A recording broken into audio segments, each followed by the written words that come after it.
तर नमस्कार मंडळी, स्वागत आहे तुमचे माझ्या चॅनलमध्ये। तर आत्ता सध्या उन्हाळा चालू आहे आणि घरी असलं का मस्त असं चटपटीत काहीतरी खाऊ वाटतंय का, तर ही रेसिपी मी घेऊन आलेली आहे फक्त तुमच्यासाठी।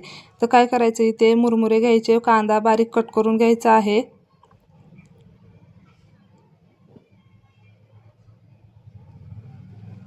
त्यानंतर एक टोमॅटो घेतलेला आहे, टोमॅटो पण असा छोटासा बारीक कट करून घ्यायचा आहे।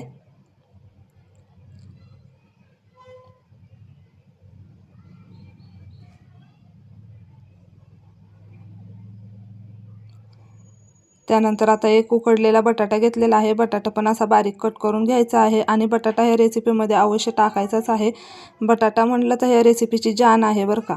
तर त्यानंतर बटाटा पण उकडलेला कट करून घेतला, यामध्ये टाकून घ्यायचा आहे बटाटा।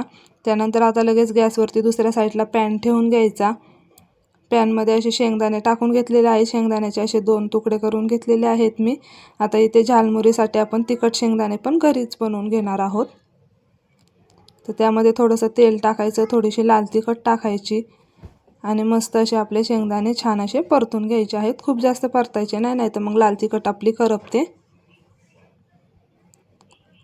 तर बघा, झटपट असे आपले तिखट शेंगदाणे पण तयार झालेले आहेत झालमुरीसाठी, ते पण यामध्ये टाकून घ्यायचे। नंतर इथे मी थोडीशी तिखट भडंग घेतलेली आहे, ती पण यामध्ये टाकून घ्यायची। कोथिंबीर बारीक कट करून टाकायची।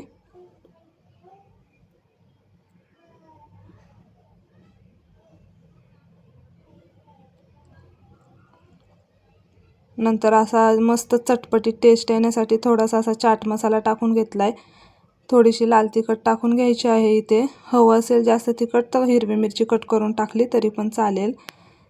त्यानंतर सर्व असं मस्त मिक्स करून घ्यायचं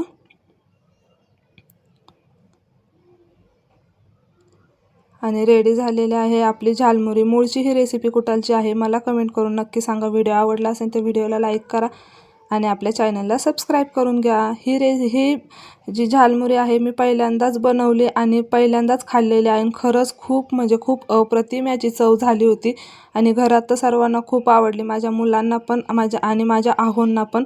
तर रेसिपी एकदा नक्की ट्राय करून बघा मंडळी।